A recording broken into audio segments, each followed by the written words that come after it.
샬롬 11월 10일 수요일입니다.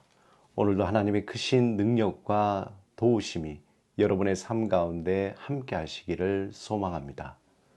오늘 하나님이 우리에게 주신 말씀은 하박국 2장 4절에서 7절 말씀입니다.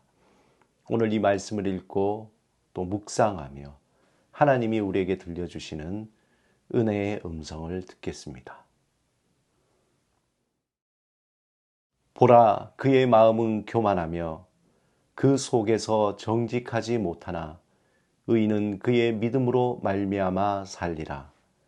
그는 술을 즐기며 거짓되고 교만하여 가만히 있지 아니하고 스올처럼 자기의 욕심을 넓히며 또 그는 사망 같아서 족한 줄을 모르고 자기에게로 여러 나라를 모으며 여러 백성을 모으나니 그 무리가 다 속담으로 그를 평론하며 조롱하는 시로 그를 풍자하지 않겠느냐. 곧 이르기를 화 있을진저 자기 소유 아닌 것을 모으는 자여 언제까지 이르겠느냐. 볼모 잡은 것으로 무겁게 짐진 자여 너를 억누를 자들이 갑자기 일어나지 않겠느냐. 너를 괴롭힐 자들이 깨어나지 않겠느냐. 내가 그들에게 노략을 당하지 않겠느냐. 내가 여러 나라를 노략하였으므로 그 모든 민족의 남은 자가 너를 노략하리니 이는 내가 사람의 피를 흘렸으며 또 땅과 성읍과 그 안의 모든 주민에게 강포를 행하였음이니라. 재앙을 피하기 위하여 높은 데 깃들이려 하며 자기 집을 위하여 부당한 이익을 취하는 자에게 화 있을진저 내가 많은 민족을 멸할 것이 내 집에 욕을 부르며 내 영혼에게 죄를 범하게 하는 것이 되었도다. 담에서 돌이 부르짖고 집에서 들보가 응답하리라. 하박국은 부패한 유대 사회를 바라보면서 하나님께 두 가지 항변을 합니다. 첫 번째 항변은 이렇게 부패한 사회를 하나님은 왜 그저 바라만 보고 계시는 겁니까? 이러한 항변이죠. 이에 대해서 하나님은 유대의 부패함을 반드시 심판하시겠다고 대답하십니다. 그런데 그 심판의 도구로 바벨론을 사용하시겠다는 거죠. 그러자 하박국은 하나님께 두 번째 항변을 하게 됩니다. 왜 하나님은 그 악한 바벨론을 심판의 도구로 사용하시는 겁니까? 이것에 대한 하나님의 대답은 명쾌했습니다. 하나님은 반드시 하나님의 때에 하나님의 방법으로 심판하시되 심판의 도구로 사용되었던 바벨론은 반드시 멸망하게 될 것이다 라는 말씀을 하십니다. 왜냐하면 바벨론은 멸망할 수밖에 없는 속성을 가졌기 때문이라는 것이죠. 여름철 밖에 방치된 음식이 부패하듯이 바벨론은 가만히 두어도 멸망할 수밖에 없는 멸망의 속성을 가지고 있다는 것입니다. 이제 하나님은 바벨론의 멸망의 속성이 무엇인지 2장 6절에서 20절에 하박국 선지자를 통해서 자세히 설명하고 있습니다.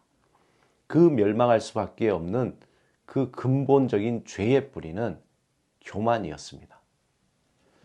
오늘 본문 2장 4절 5절에 보면 바벨론 사람에 대하여 이렇게 말하고 있습니다. 보라, 그의 마음은 교만하며 그 속에 정직하지 못하나 그는 술을 즐기며 거짓되고 교만하여 가만히 있지 아니하고 수올처럼 자기의 욕심을 넓히며 또 그는 사망 같아서 족한 줄을 모르고 자기에게로 여러 나라를 모으며 여러 백성을 모으나니. 또한 바벨론의 그 교만은 2장 6절에서 8절의 이기적인 야심으로 또 9절에서 11절에 더 많은 것을 갖고 싶어하는 욕망인 탐심으로 발전하게 됩니다. 결국 바벨론은 이러한 그들의 죄악으로 말미암아 멸망할 수밖에 없다고 하나님은 말씀하시죠. 이러한 죄악으로 인해서 심판하시겠다는 겁니다.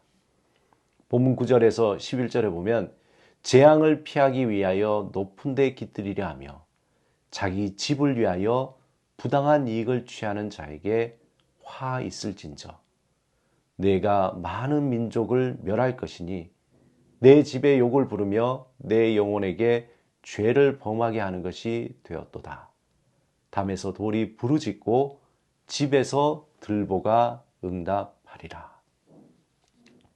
사랑하는 여러분, 교만은 우리 안에 어떤 일을 하게 됩니까? 교만은 우선 우리로 하여금 부풀어 오르도록 합니다. 교만은 우리를 자만심에 부풀게 하여서 자신에 대해서 그릇된 과대평가를 하게 한다는 것입니다. 유명한 한 영국인이 이렇게 말했다고 합니다. 키가 작은 사람이 그림자가 길게 들이올 때 그것은 해가 기울어 가고 있다는 징조이다. 정말 일리가 있는 말이죠. 사람이 교만하기 시작하면은 그것은 서서히 패망의 길로 가고 있다는 것입니다.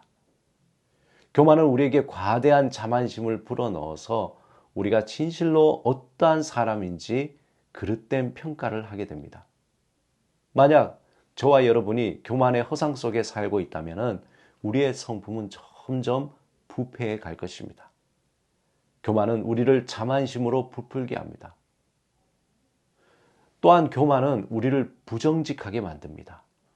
2장 4절에 보면 보라 그의 마음은 교만하여 그의 속에는 정직하지 못하다. 이 구절에서 바벨론 사람들이 부정직하고 옳지 못하였음을 의미하고 있습니다. 그래서 교만은 모든 가치 판단 기준으로 자신을 꼽습니다. 자, 모든 사람이 다 그렇게 행하는데 나라고 못할 이유가 뭐가 있어? 나도 그 사람만큼 훌륭해. 나는 내 마음대로 무엇이든지 할 수 있어. 다른 사람이 그 때문에 해를 당하든지 말든지 난 상관하지 않을 거야. 그렇게 말하는 거죠. 그래서 교만은 우리의 성품을 부정직하게 만들며 또 교활하게 합니다. 또한 교만은 우리에게 평안을 얻지 못하게 합니다. 2장 5절에 보면 그는 술을 즐기며 거짓되고 교만하여 가만히 있지 아니하고 그들은 실제로 교만에 취해 있음을 인해서 평안을 누리지 못하는 모습을 보여주고 있습니다. 교만한 사람은 술에 취한 사람에 비유하고 있죠. 술에 취한 사람은 자신이 힘이 세다고 생각하여서 누군가와 자꾸 싸우고자 합니다. 그 속에 실제로 자신의 사고를 통제할 수 없기 때문에 헛된 기쁨과 허무한 성취감을 맛보게 됩니다. 그래야 해서 자기는 무슨 일이든지 할 수 있으며 대단히 아주 대단한 존재가 된 것처럼 착각하게 됩니다. 이렇게 술 취한 사람과 마찬가지로 교만한 사람도 마음의 평안을 누리지 못하게 됩니다.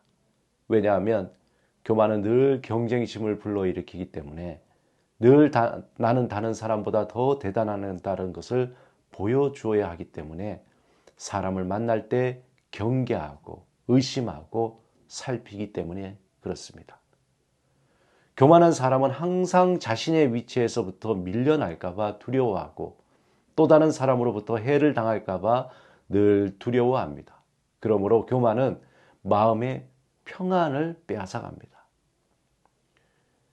사회의 문제는 곧 숨어있는 바벨론 때문입니다.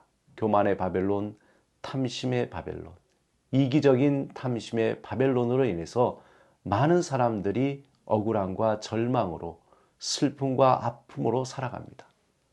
그런데 우리 속에 있는 죄의 습관으로 우리 자신을, 우리의 가정을 또 우리의 자녀들을 망칠 수 있다는 것입니다. 내 속에 바벨론을 물리치도록 하나님 앞에 날마다 간구해야 합니다. 오늘 하나님 앞에 나가면서 우리 속에 있는 바벨론을 무너뜨리고 우리 삶의 전 영역에 성령의 다스림으로 충만케 해달라고 간구하시기를 주님의 이름으로 축원합니다. 오늘 하루를 주님 앞에 의지하며 겸손한 마음으로 기도드리겠습니다. 주님, 우리 안에 숨어있는 바벨론을 물리치게 하소서. 성령 충만함으로 우리 안에 교만함을 제하여 주셔서 헛된 영광과 헛된 소망을 쫓지 않게 하소서. 오직 주 앞에서 겸손함으로 주를 의지하며 살아가게 하소서. 예수 그리스도 이름으로 기도드립니다. 아멘.